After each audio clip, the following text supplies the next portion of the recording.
welcome to Basic Folk, where we have honest conversations with folk musicians. I am Cindy House. I host this podcast. I am also here with Lizzie No. Hey, Lizzie. Hey, Cindy. So if you want to stay in touch with Basic Folk, sign up for our newsletter, basicfolk.com. That's where you can do that. You can also follow us on social media at Basic Folk Pod. I wanted to bring up that Lizzie No back on Twitter. Back on Twitter, baby. I have a new handle. Lizzie No is dead. R.I.P. to handsome Lizzie. We had a really great 8-year run. How are you doing? What's happening? I just got home from a mountaintop experience when I was a college student at Stanford University. There was this great bluegrass festival that I used to go to that was free. It's called Hardly Strictly Bluegrass, and it is the benchmark that I set for myself as a college student. Like, if I make it and I work hard, like someday I will be able to play this festival. And this weekend, I played the festival. Thank you for the applause. I am proud of myself. There's something about reaching a goal that you actually set. When a good thing happens and it's a surprise, that's cool. But I feel like it's so much better if you actually write it in your journal and then years later it happens, like completing the loop. So how did you feel at the mountaintop? It felt amazing. I felt competent and calm and comfortable and a little bit ecstatic, which I rarely feel. I have depression. I feel like a lot of the time, even like on my birthday, or even if I'm like receiving jewelry, like I'm trying to think of like the most like pleasurable things. Like if I'm eating a piece of chocolate, like I'll think to myself, like, this is pretty great. And I still feel a little sad. But when I was on stage, I was like, I am completely at home and at peace. It was a great feeling. And Emmylou was sitting side stage next to my boyfriend Cole, watching, and reportedly at least once was heard saying, wow. So that's the most I'm going to ever brag on this podcast. Can you tell us about the interaction with Emmylou? She kind of acted like we were old friends. She was like, oh, hey. And I was like, would you mind if I took a picture with you? And she was like, wait, I thought we've already been taking photos today. So she was like, get over here, buddy. That's amazing. Another fun celebrity run-in I had this weekend was I was backstage watching Arouge Aftab's set. She is so brilliant. And I felt like my body remained on the ground, but myself had lifted up a few feet above into the sky. Like I felt like lightheaded. And afterwards I was just crying and crying. And I like turned to the person next to me and I was like, that was crazy. I can't stop crying. And he was like, I know, me too. And that person was Elvis Costello. No way. We were crying. Oh, wow. Lizzie, is that also a journal entry that you had hoped to cry side stage with Elvis Costello? That is a little too specific, but maybe I'll write it now and backdate it. I went to, so this was about a month ago when this episode comes out, but I went to the Fresh Grass Festival in North Adams in Massachusetts at Mass MoCA. Oh my gosh, that looked so dreamy. It looked so beautiful. It was very fun. And one of my favorite sets of the weekend was Taj Mahal. He just was like magnificent and funny and charming and just like full of energy. All weekend long, I was like on a mission. I was like, I'm going to get a picture with Taj Mahal.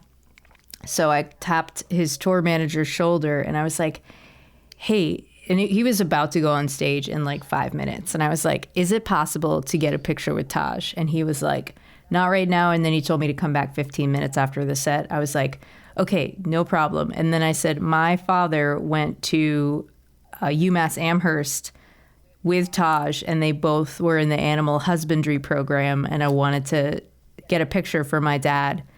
So thanks. I'll come back later. And I'm walking by and I saw the tour manager, Tim, talking to Taj about me, like the interaction that he had just had. And then I heard Tim say, well, do you want to say hi now? And Taj went, yeah. So then he starts talking to me and he's like, you're Lewis's daughter. You're Lewis's daughter. And I was like, hang on, let me put this food down. Yeah. And then I got to talk to him for a few minutes and get a picture with him, like before he went on stage. So Cindy, that's amazing. Very cool. I would say that I am about 1/1000th as cool and dazzling as Taj Mahal. And I don't want to talk to anyone before I go on stage. Like my family, my closest loved ones, my greatest heroes, like they can wait until after I'm done working. So the fact that you got that pre-show hang and you got to like soak up the pre-show glow with Taj Mahal is so cool. Are you the type of person who, when you get home from tour, you unpack immediately, or does it take a while? Oh, absolutely not. And I'm actually at the point now where I've gotten busy enough and procrastinating enough that I'm often not fully unpacking my suitcase until I leave for the next tour, which may happen now. Like sometimes it's like a week between tours. There's no time. All of that laundry. I was listening to the Jillian Michaels podcast, my problematic hero, Jillian Michaels. Is she the exercise lady? She's the exercise lady that yells at people on The Biggest Loser that no one likes, but I actually kind of like her. But somebody... It's okay. I'm a huge fan of Tom Cruise. Oh, wow. All right.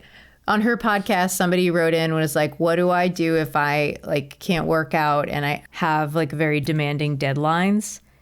And Jillian Michaels' answer was, well, do you have time to watch your favorite TV shows? Yeah. And that was it. The lady was like, yes, I do. And she was like, great. You have time to work out. Are you saying I have time to unpack my suitcase?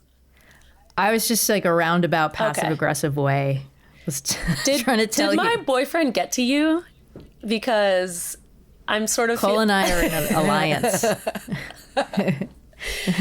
I feel like this conspiracy goes all the way to the top, and I will be investigating, and we will find the source of the corruption.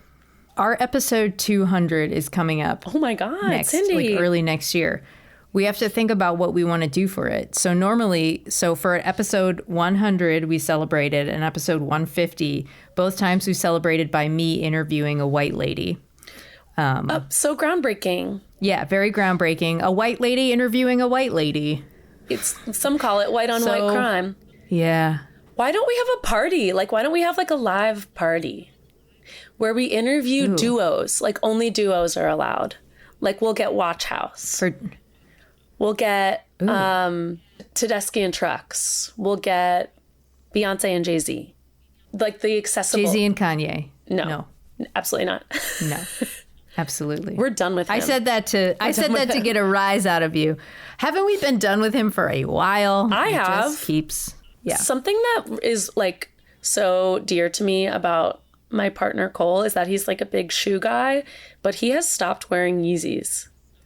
Even a white guy who's really into shoes has realized ooh, this isn't a good look anymore.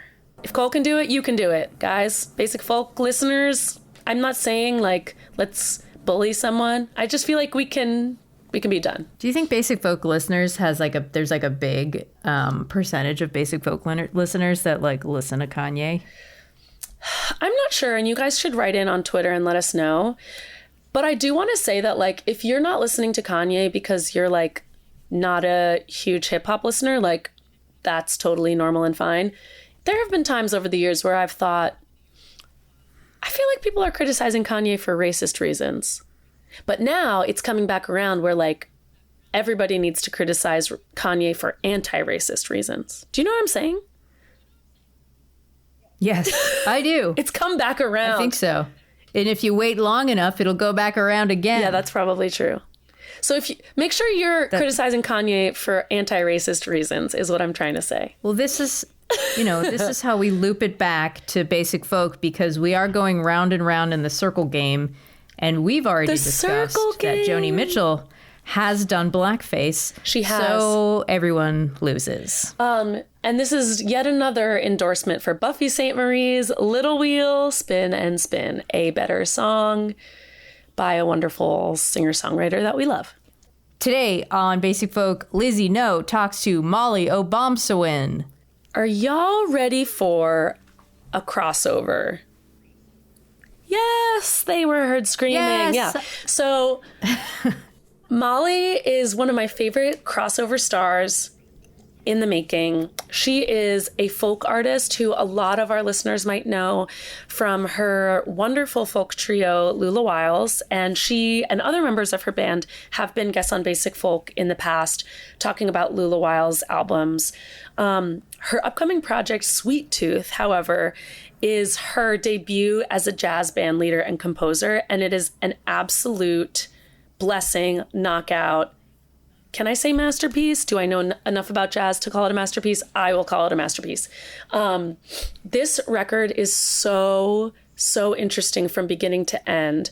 There are a lot of field recordings included in Sweet Tooth that Mali intentionally shared to shine a light on the roots and the movement of her community, the Wabanaki people, who are native to like the northeast of the US and Canada.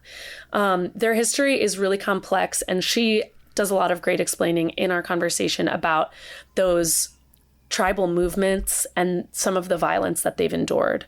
Mali takes a really experimental approach to recording these stories and sharing her own stories. She includes a lot of improvisation.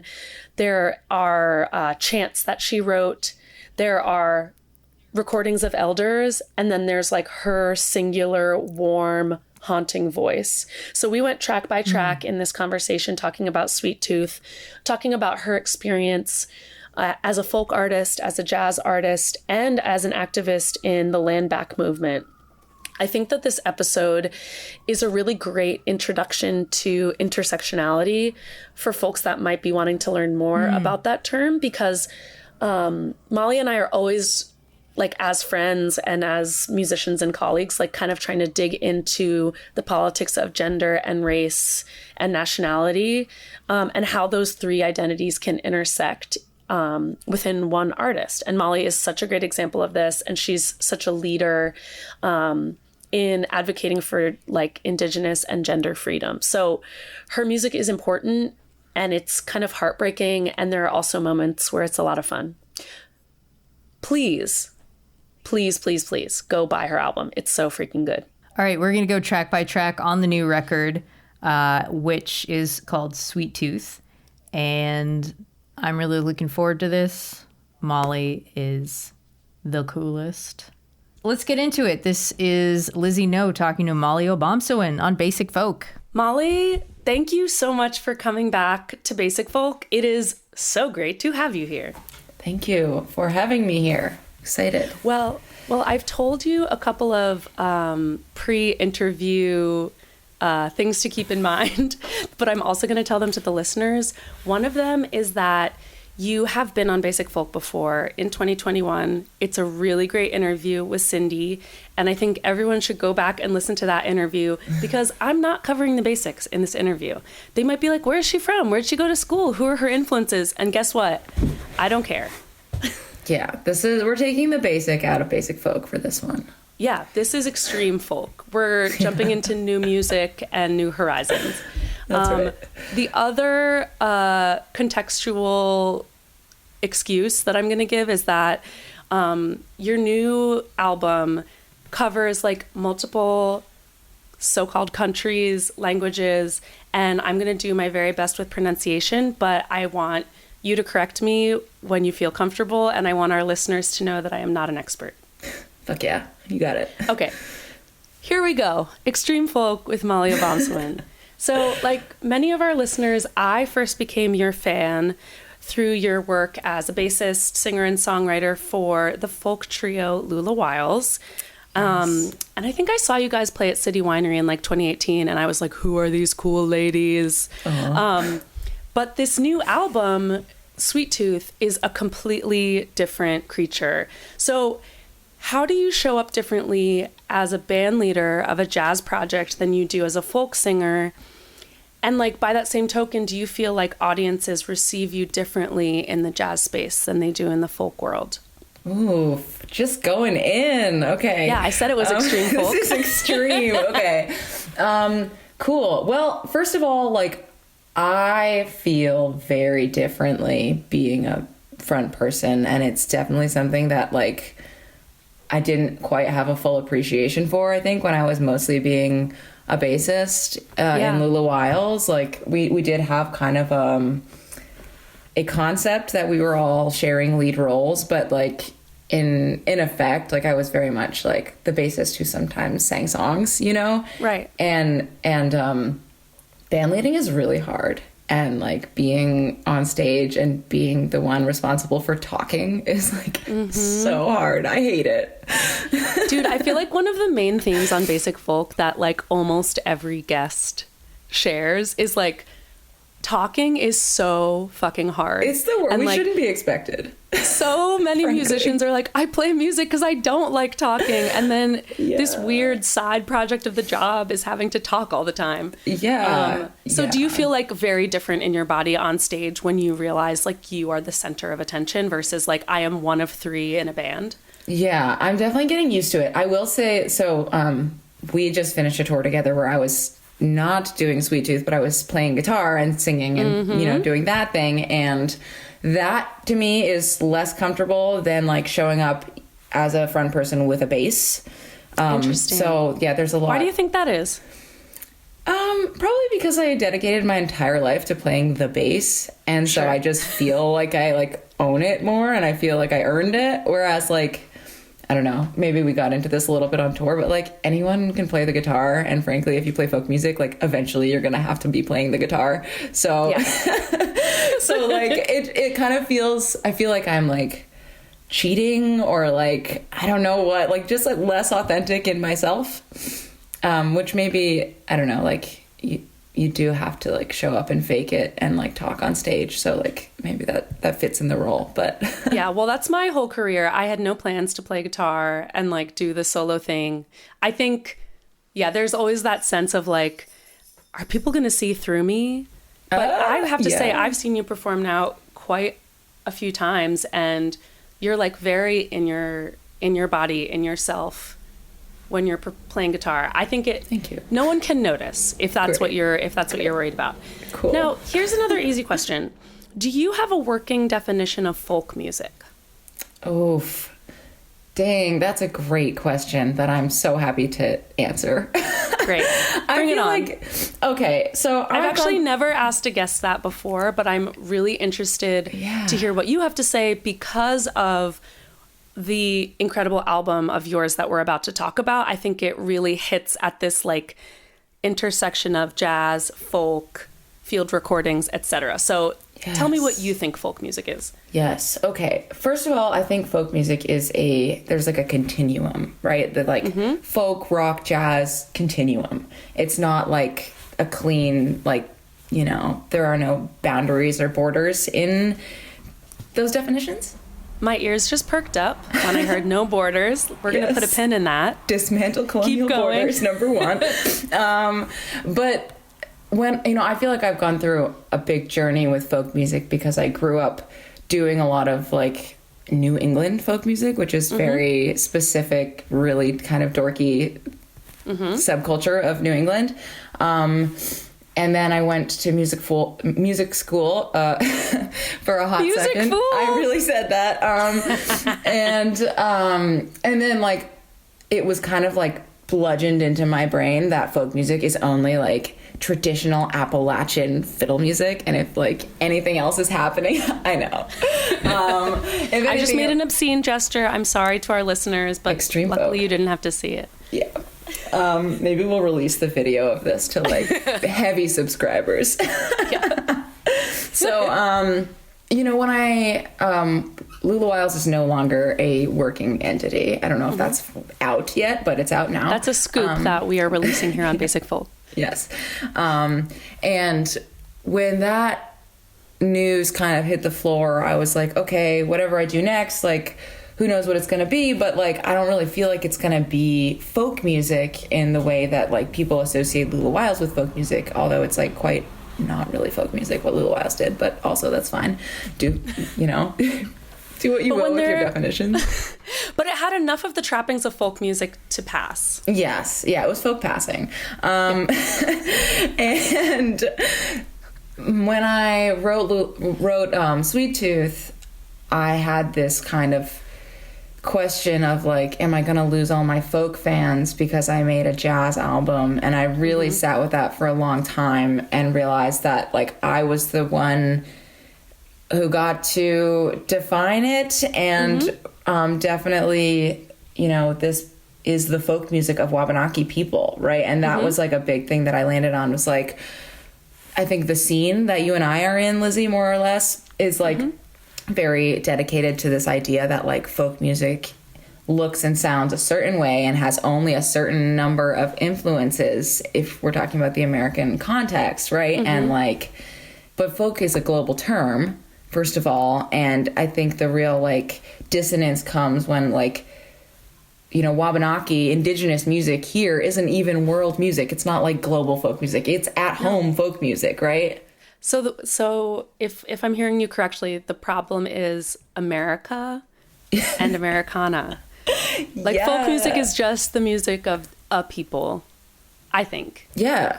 And it sounds like I had a sense when I listened to this album that was sort of your definition as well.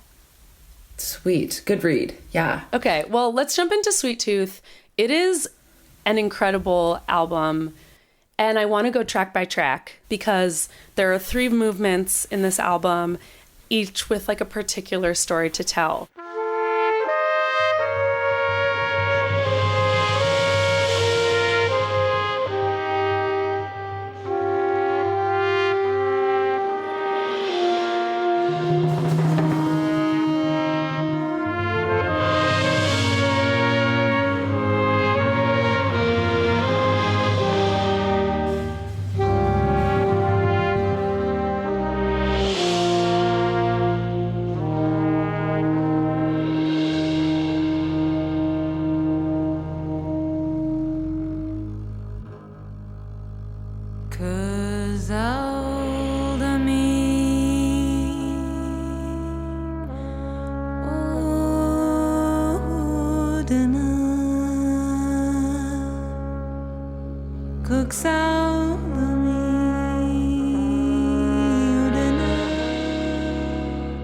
So the first track is called Odana, which I believe means Odana.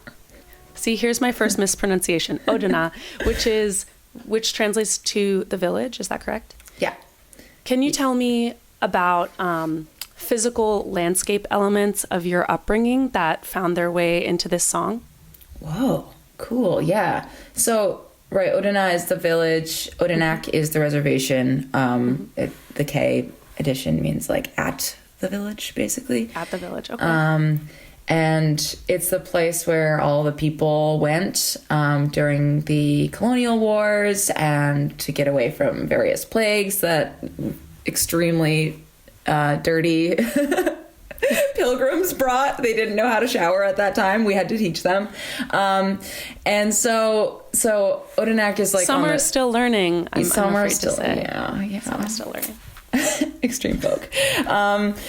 And so Odanak is at the northern part of our territory, and I was born in like the middle part of our territory. My sister was born in the western part. I now live in the eastern part, so I've like kind of been all over it. But my upbringing has been basically, I kind of define Wabanaki or Abenaki territory as like between the Lake Champlain River Valley, so like the Green Mountains and the Adirondacks over there, and the kind of western foothills in central Maine. And yeah, so a lot of mountains, a lot of waterways. I guess our territory is also like defined by waterways because that's how we got around everywhere. Yeah, they were like our highways. Can you tell me a little bit about the story of Odana? Like, I know there may be elements of it that you would prefer not to share with a wide audience. And if that's the case, can you tell us about that? Yeah. So, yeah, the story basically, it starts out honoring Odanak. It says like Odanak, beloved ancestral place, basically the place that our grandfathers or like passed on elders founded for us and protected for us. And basically like the heart of our nation. That's kind of what it starts out by saying. And then it goes on to talk about this specific place in the western part of the territory called Mazipskoi, where we had a village that was like a satellite village. And it talks about how we were forced out of that place. And it says, you know, throughout the song, we're thanking the ancestors, and we're saying basically like great forests and landscapes extend from our former villages. Basically it's overgrown, like, because we're no longer able to be there. And so we have to stay vigilant to protect the one place that will be forever ours. It's a really sad, like tragic story. But it's also, you know, a story of like gratitude, like both mourning and gratitude, because like we are here because of this particular village. Wow. So in a sense, it's like even the existence of the village is not the whole story. Like the village is like a remnant of a much bigger thing that existed, and a bigger sort of homeland that existed before these wars and plagues. Yeah, I mean, Odanak was founded, it's not like an ancient village place where we've always been, right? It was a refugee settlement, basically. So like we were displaced by warfare and disease, and Odanak is the refugee settlement. Did you have feelings or concerns about like keeping your community's story safe, even as you're sharing it with a wide audience? Yeah, there's definitely concerns. Like there's part of that, even that song that I'm like skipping over in the translation, that are more spiritual, because I feel like folks feel really entitled to that part, but they don't, the spiritual elements, but they don't want to talk about the colonial history. And so like I do want to share as much as possible about like our real history, because it's so erased by media and by the education system and everything, you know, especially in the Northeast. People can drive through Vermont and New Hampshire and Maine and have no idea how to even learn about the indigenous people of that place, let alone that we still exist. So like you're still here. Yes. This is like a continuously evolving story. It's not like something that is just in a dusty history book that no one's reading for some reason. Yeah, and like not only are we still here, but like we're still, you know, our culture is still evolving, and like we're still like we have an aesthetic kind of culture all of our own that like, you know, people really don't think that indigenous folks have like influenced American musics, for instance, and indigenous musical ideas have been at the center and like a part of it throughout the development of like all American musics, right? So yes.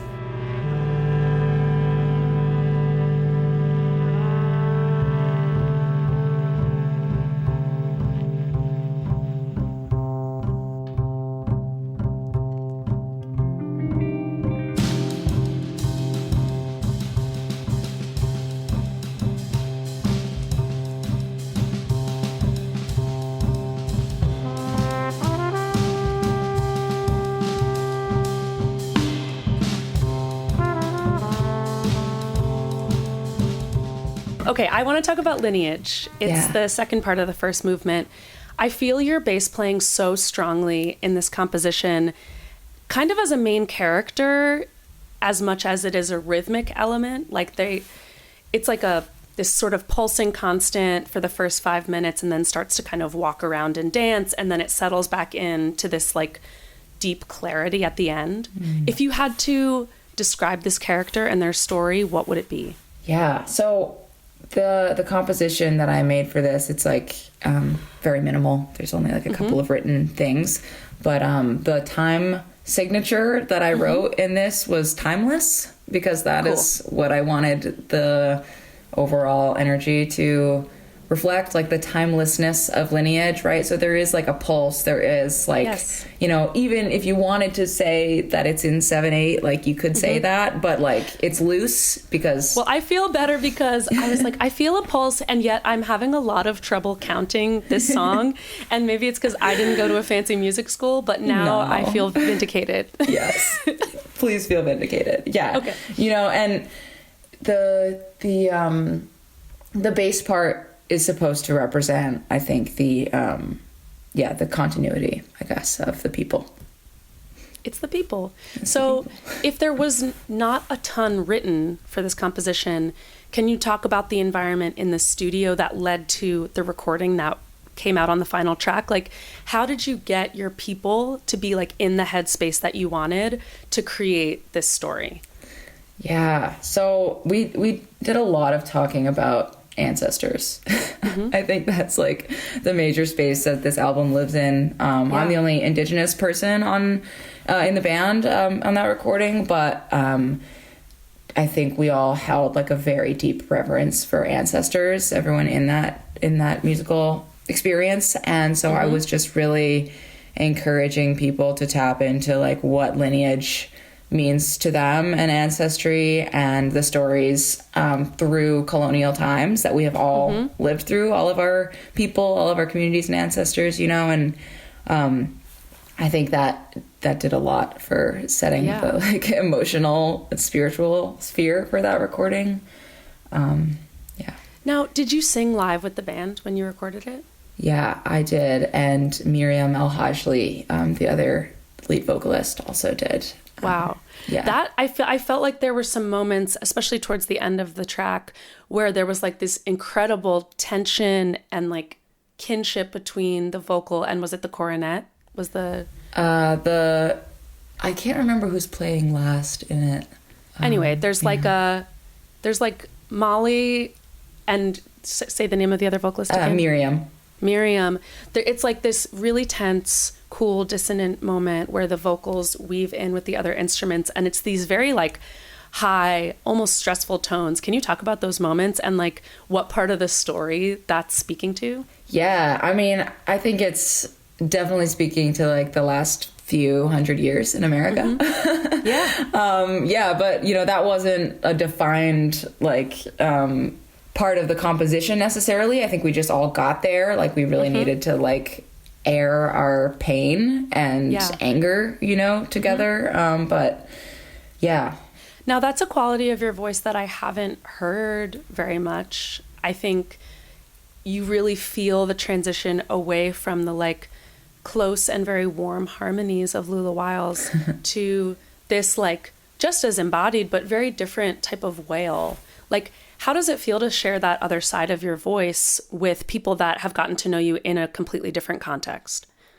Yeah, I think my singing has definitely been like a journey in this new project because, you know, with Lula Wiles, it was like it had to be perfectly dialed in, like crisp, you know, like very like laser focused tone, no vibrato, no like humanity, for lack of a better term, you know, like harmony singing in that way that Lula Wiles did is like a very scientific thing. Harmony singing like that can be like, it can feel at once like you are like this zen part of a whole, but then there's also like, I feel like a heartbreaking moment sometimes, like when I've had producers be like, okay, cut the vibrato. And you're like, no, I'm a human, help, let me out. Totally. And that's like, I feel like letting like your real voice do what voices do, which is like they crack, they break, they like get guttural sometimes, you know, like that is the folk music thing for me, you know, like that feels like folk music.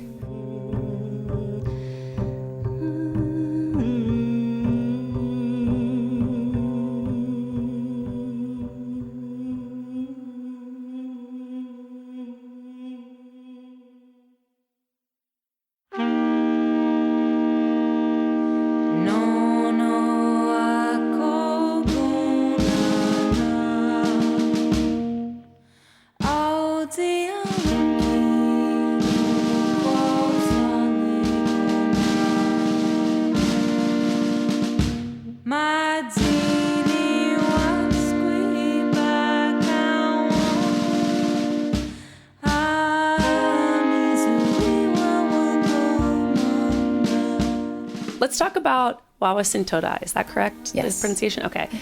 So this like is a tone shift, right? This is like the intro to the second movement, and there's sort of a marching band aesthetic which to me always brings thoughts of like death and machines. Yeah. But there's kind of an uncanny cheerfulness to the beginning of this song, which is sort of like a hymn, marching song. So can you talk about your community's relationship with marching band music, marching band instruments, and also like what the hell is the harrowing of hell? Oh my God. Oh my God. I wish I knew more about what the harrowing of hell was. And I also am glad that I don't, but, okay. So marching band music, this is a big one because this is kind of the beginning of indigenous relationships with jazz, with like early jazz and like ragtime and like the same, I think, as a lot of Black communities in the South, right? In Louisiana, at least, you know, where they were like horn bands starting, and there's like this whole like ecosystem of experimenting with horns and drums, right? And so those instruments were brought to reservations through, I believe, through the military first and foremost. Another understanding of Odanak as it was forming was it was like a kind of a military base, like a colonial base against the Mohawk and the English. We allied with the French, FYI. But so that brought marching band instruments, and also, of course, like the church and the missionaries and the residential schools brought those instruments to our reservations. And all across Turtle Island, you have all of these native marching bands and native big bands popping up in the early 1900s and maybe even the late 1800s. It's like, yeah, it's at the forefront. For people that are ignorant, can you just talk through a little bit of the residential schools and how that led to like, how that like influenced Indigenous culture as a whole? Like it played a huge role in like how Native children were like kind of forcefully assimilated into American culture. But can you talk about like the cultural musical side of that? Yeah. So residential schools were a state-sponsored program across the U.S. and across Canada, where they would take Indigenous people from their communities, force them into these boarding schools to Christianize them, to estrange them from themselves and from their families. They would abuse them out of speaking their own languages, or, you know, they would cut their hair. It's like a very traumatic, also like trigger warning to people listening. Yeah. But like, you know, we can share a trigger warning at the beginning of the episode. Cool. Yeah. I think the last residential school like recently closed. So like this is like living history, right? And lots of like an entire generation, maybe several of living natives right now are still like living with that trauma. But one way that, I guess one thing that the residential schools did, a way to like get the students more like, I don't know what, attuned to like American culture or like American like musical ideas, European musical ideas really, was to, teach them to like play in horn bands. And so I think a lot of Native kids like went on to have their own horn bands or join military bands or lead military bands, etc. After residential school. That is fascinating. So like what we're talking about is basically kidnapping that turned into this musical innovation. Yeah. I mean, because if you take away every means that kids have to be able to express themselves, but you give them a horn, you know, like what are you going to do? Well, something really desperate might come out. Yeah. And I want people to hear about the harrowing of hell, which is this like sort of off-brand Christian Jesuit myth about Jesus going down into hell to preach to the damned. And I read that was like this sort of fable that you incorporated into Wallace and Toda. So why was it important to like include this like very weird sci-fi Christian tale on this record? Okay, the Catholic fanfic. I mean, frankly, That's what I love about Catholics. Like they're not purists at all. Like they love the fanfare. They love to just like add a little pizzazz to the Bible. Yeah, they're like, here's my version. So Taylor's version. Yes, the Jesuits were early on like trying to mess with the Abenakis and the Wabanakis. And so I don't know exactly when this hymn made its way into our community, but it could have been as early as the 1690s. And basically, I haven't been able to find an OG version, like a French or Latin or whatever version, but presumably there is one. And it was translated into the Abenaki language for Wawasing to adopt as a means to like get us to believe in Jesus. And the translation is hilarious because it's like, you'll find this in a lot of early translations from Catholic into Indigenous languages where like we don't really have a language of like domination and like submission the way that like the Europeans do, because that's not really how we think or work at all. And so like we have like Jesus, our relative, like Jesus, our chief, like what exactly is Jesus supposed to be? I don't know, but like he's going down the stairs and he's retrieving some spirits from somewhere else. Wow. Yeah.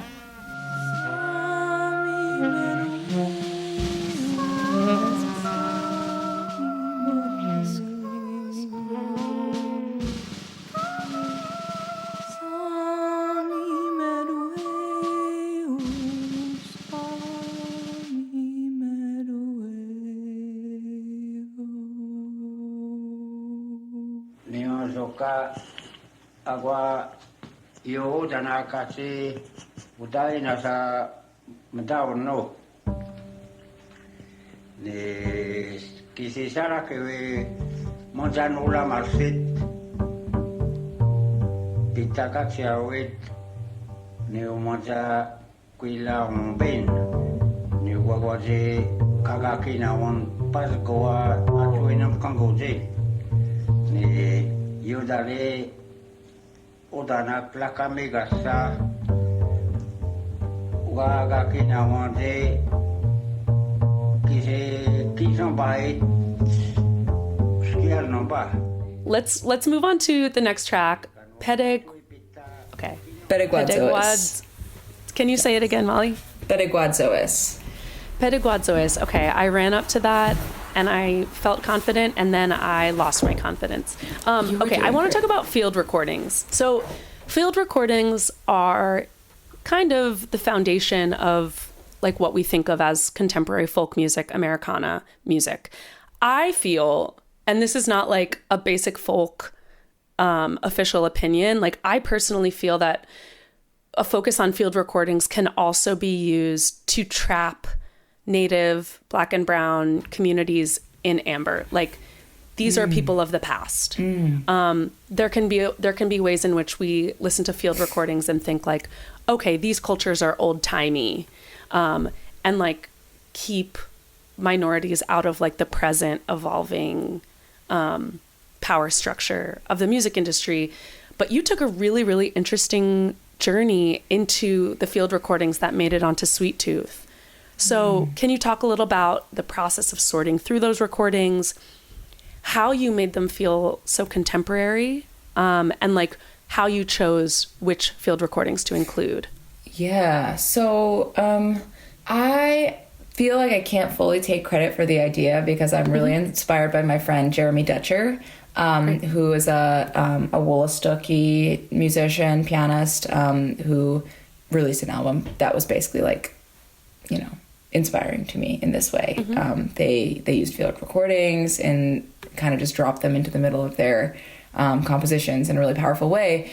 But I wanted to use the actual source recording for Pedeguadzois because it's not a musical offering, right? It's a story, and it's a story in our language, and I wanted to honor a first language speaker of Wabanaki to be on this album, to kind of like, I don't know, you know, I can like write as many compositions about the ancestors as I want, you know, but there's only so much material of the ancestors actually telling it the way that it was, you know? And so I wanted to feature that. Yeah. What was the question? Well, I just think there's a tricky relationship between like sharing between sharing recordings that feel and sound like this is an artifact of the past and trying to merge that with like the contemporary reality of like being a person of color, a Native person in contemporary America. So how do you like take something that's like of the past and, for example, like share it with a contemporary audience, share it in a live performance, and let people know like this is still living history. These are still like contemporary topics. Yeah. I mean, I think just like the fact of performing it and, you know, being alive on stage in front of an audience, it like connects dots for people, you know, or like, oh yeah, like this is how I can picture the guy who's saying this story back in the whatever century, right? But I'm also seeing this like young, hip, like Native person that's, you know, not dressed in full regalia and, you know, doesn't live in a fucking wigwam, you know. Sorry, I have to throw. Wait, you don't? Believe it or not. Actually, though, wigwam just translates to like abode. So technically, we all live in wigwams, but neither here nor there. Oh, that's good to know. So, what do you wear on stage when you're performing these types of pieces? Typically, clothing. Cool. Yeah. What's your stage fit? Ideally, you know, I haven't fully conceptualized it yet in First Sweet Tooth because we haven't played the shows yet. But I want to look like I live in fucking 2050. Yeah. You know, girl of the future, person of the future. Exactly. It's the whole like the white gaze thing is really frustrating for us in that way, like aesthetically. The white gaze, they're like, oh, like you're not, why isn't your hair in braids, like why aren't you wearing leather, like you know, it's something that like when I was in Lula Wiles, for instance, like it was not like I didn't feel it as much as I do as a band leader, where like I don't know, it's something I've really grappled with presenting like the Mali Obomsawin show because I'm really taking up Native space and like claiming that in a way that like I wasn't necessarily doing in like a folk band that was all white beyond me. And so like it feels a lot more vulnerable to that kind of I don't know what audience expectation or presumption.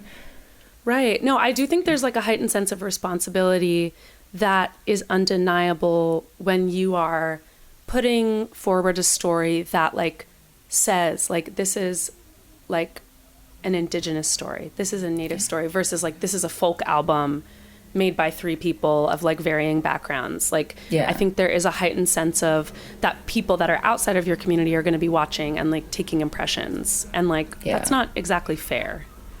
Yeah. But you live with it. You have to.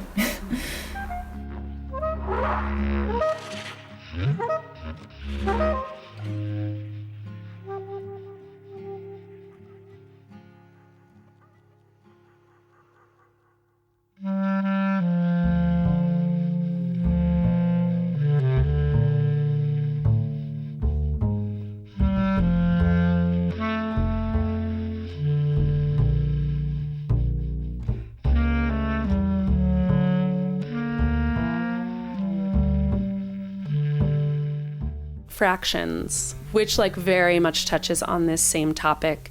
Can you talk about the melancholy that like just lives in this track and the storytelling that the acoustic guitar is doing?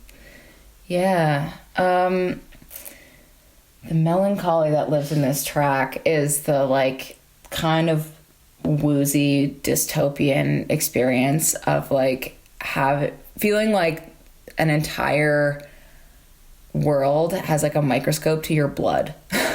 And like this obsession with like blood quantum, for lack of a better term, right? This like idea that like if you have a drop of Indian blood, then you're like, you know, some kind of exotic, but if you don't have enough Indian blood, you're just like not authentic. It's like this whole, it's a very weird thing. It's like kind of the opposite of like the other one drop concept. What's that, Molly? Do you want to talk about that? I mean, I think I have a paper bag handy if we need to review for the audience.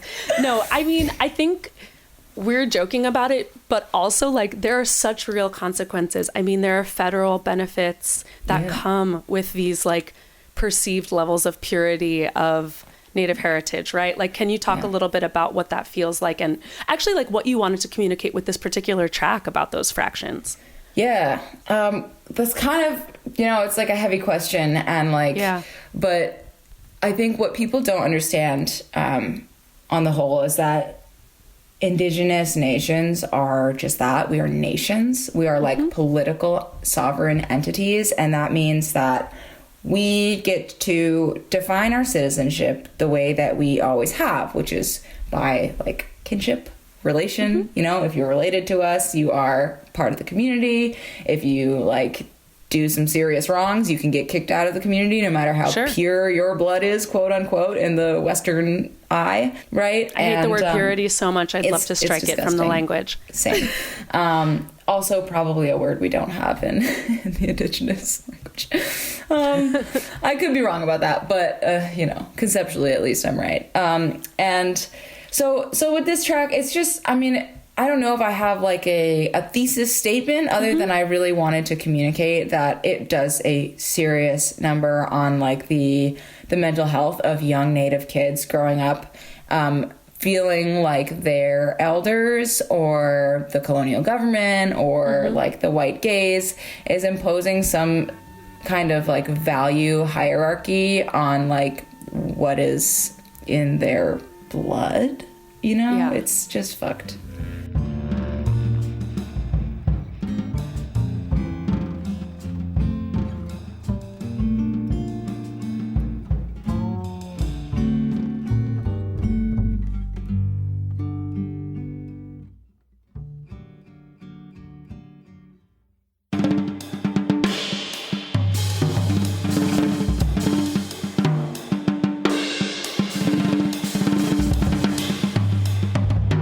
And it leads really beautifully into Blood Quantum, which is the closing composition on Sweet Tooth. I want to talk about the opening, percussion moment. Yes. What did you want that drum moment to do in the mind and the body of the listener? And you might have a different answer for Native versus non-Native audiences. So where did you land on that? Honestly, I wanted to... So Savannah Harris is the drummer. She's a badass, obviously. And I basically, I said, you're going to get us to Blood Quantum from Fractions. And, that was definitely a moment of, take us there in the way that you feel it, So I can't really take any responsibility for the composition of that. Wow. Yeah. That's beautiful, the trust that you put in her. I mean, it's so emotive and it's really dark, and it kind of is a wake-up call, I felt. As a listener, you're we're about to be brought home on this record. The track begins with this drum solo, and it ends with a Penobscot language chant that you co-wrote. Yes. So can you describe the arc of that song, where it begins, where it ends, what was the intention behind it, and why was it important to include this original chant that you wrote? Yeah. So the three movements of this suite are kind of addressing different. So the first one is for the ancestors, right? It's Orina lineage. The second one is the spiritual realm. And the third movement that we're getting into now is, it's for the living, basically. It's here's our today bullshit that we're dealing with. And so Fractions, of course, is the place that a lot of us are coming up in. And, it's more of a question, what are we to do with this challenge that we're facing right now as a generation moving forward? And in Blood Quantum, the beginning of this song, I actually wrote for a different project, and I wanted to convey kind of a desolate landscape, frankly, with kind of an undercurrent of like anger and modernity and I don't know, the rock and roll attitude. You know, you hear that there are like new guitar tones that you hear only on this final track that like we have not been introduced to yet on the album, which is like pretty cool and different than a lot of rock albums I've heard. Yeah. Yep. Believe it or not, Native musical ideas also influenced rock and roll. You don't say. Yeah. But you know, that's the place that we're starting in. Is like, okay, emerging from fractions, we're like feeling desolate, we're feeling tired, we're feeling confused, and kind of looking at like what the future could be, you know. And Blood Quantum is like maybe a 12-minute track. It's like quite a journey, and it takes us all the way, you know, through several landscapes, I guess. And I wanted to end with this chant that I wrote with my partner, actually, Lakota Sanborn, and an elder from his community, Carol Dana, who's a language keeper. And the chant translates to we stand ready to face and fight him. We remember our matriarchs and we honor our grandmothers.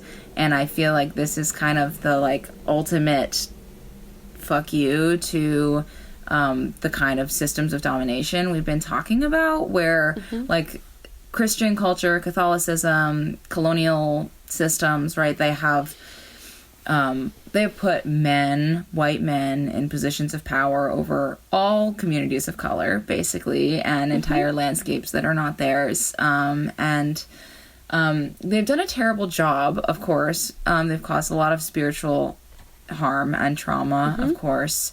But ultimately, like, Native wisdom has always valued women as the leaders in the community, and ultimately, like, the keepers of, like, life-giving powers, you know, of course. And that seems to me like the answer, you know, to put like matriarchs back in their rightful place as a means to preserve community and lead us forward. Can you talk about rematriation? Like, you've given kind of the spiritual and historical framework. How is that term important in your work as an individual, like in your own life, and as far as like being an advocate for land back? Yeah, so for people who don't know, rematriation is like loosely defined as a reconnection to the motherland and the spiritual practices that come with that. I think I could say it like that. There's like lots of definitions, but with this idea that colonialism, in a global sense, has severed our umbilical connection to the places that we come from, like the places we really come from, you know, and that has affected different peoples in really different kinds of ways. And the process of rematriation is to renew or resume or reform an umbilical connection, like a motherly connection with the land. And it's like a deep healing practice. It's a religion, you know, it really is. And that's what Indigenous communities, and myself included, like that's what we're really working on right now, is for in our territory at least, you know, we're working to get land back. We have successfully gotten some land back, and hell yeah, we did that. You have had some, like, I have learned of some of these significant victories, and it like gives me the chills. This is the real work of like creating the future. Thank you. Yeah. Sorry, carry on. Yeah, it is though, you know, and so, but with that, like, it's not just about getting the land back and owning land, you know, it's about like, how do we make, how do we right our relationship with the land when like the colonial society has forced us to live in ways that are so disrespectful to her, you know?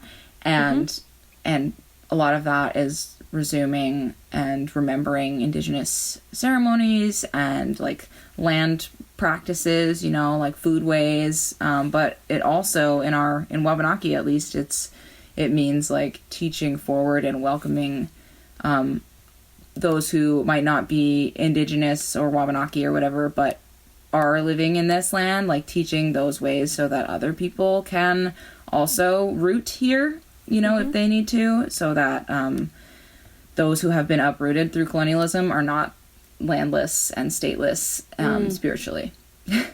Basically, it's like a welcoming practice. I just wanted to sit with that for a second. That's really powerful to hear. I mean, can you talk a little bit, if you are comfortable, about how the creation of Sweet Tooth tied in with the ways in which you're considering and reconsidering your own gender identity?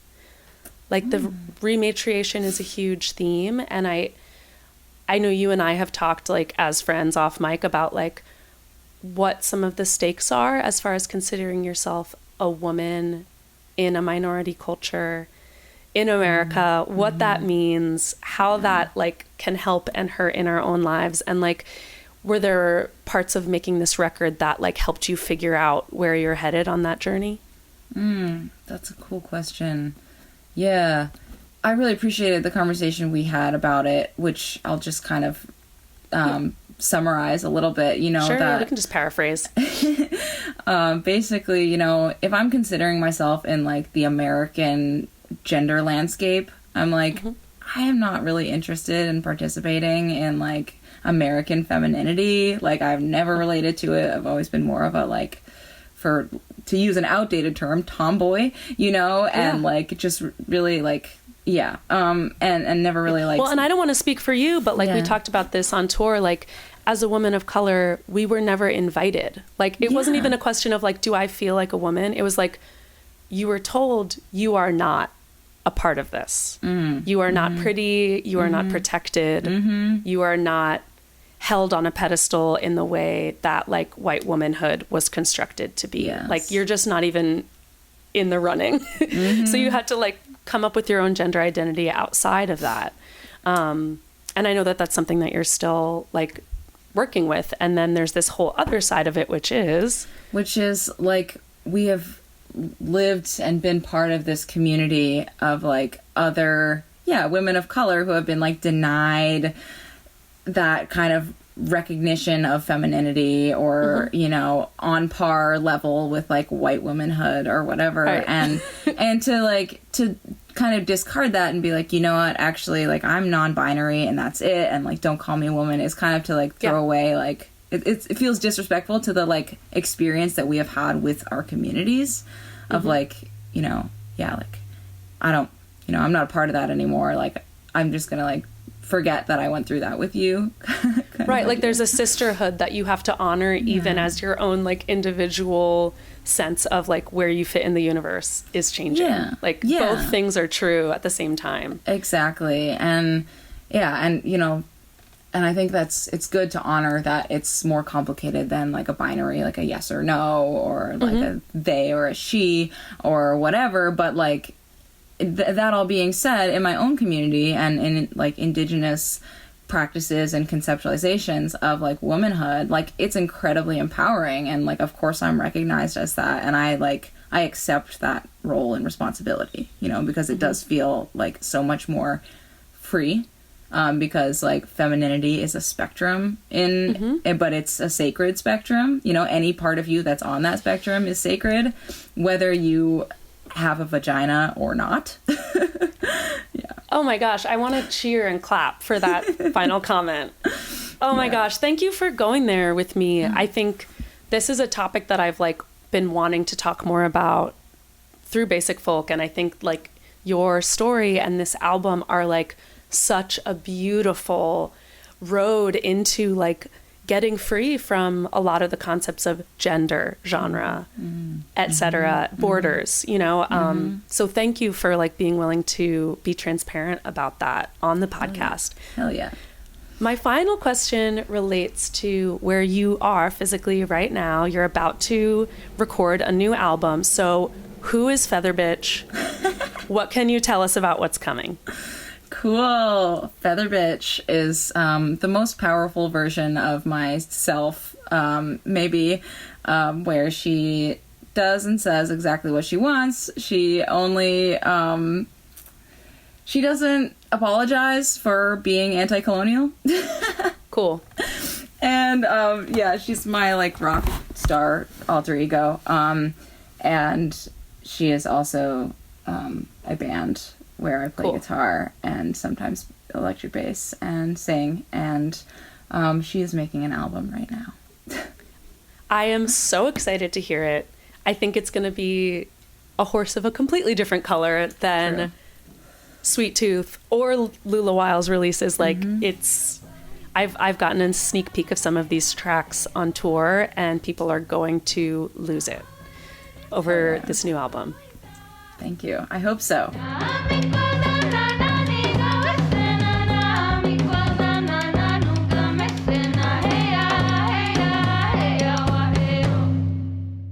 Molly, thank you so much for coming back to Basic Folk to talk about your new music. Are you willing and able to do a brief lightning round where you just take some quick questions and shoot from the hip? Yes, I can try. I'm so bad at these. Jeans or sweatpants? Sweatpants. Planes, trains, or automobiles? Oh, trains? Trains are good. You're doing great so far. What is the best holiday? Oh, Hanukkah? Do you have any pre-show rituals? Going pee. Peeing is so important. It really is. What would you like to eat at your last meal on Earth? Oh my god. Fried green tomatoes. Yum. Who is your celebrity crush? Buffy St. Marie, I don't know. Oh, Such a wow. lame Yeah, answer. babe. So Babe basic. Town. Yeah, true though. What color is your soul? Oh, orange? You need to meet Will Sheff of Ockerville River. Finally, do you know any jokes? No. Only colonialism is a fucking joke. It's not funny, but it is a joke. Yeah. Mali Obomsawin, thank you so much. Again, everybody go out and listen to her new album, Sweet Tooth. Listen in a darkened room and get ready to dance and cry. Please. Thank you so much.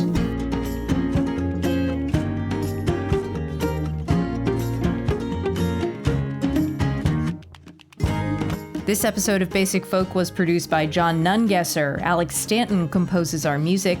Basic Folk is on the Bluegrass Situation Podcast Network. You can find us there. You can find us on the SiriusXM app by searching for Basic Folk. You can listen wherever you get podcasts or go to our website, basicfolk.com. Thanks for listening all the way to the end. You are special. We care about you. Have a lovely day. We'll talk to you next time. Bye. Bye.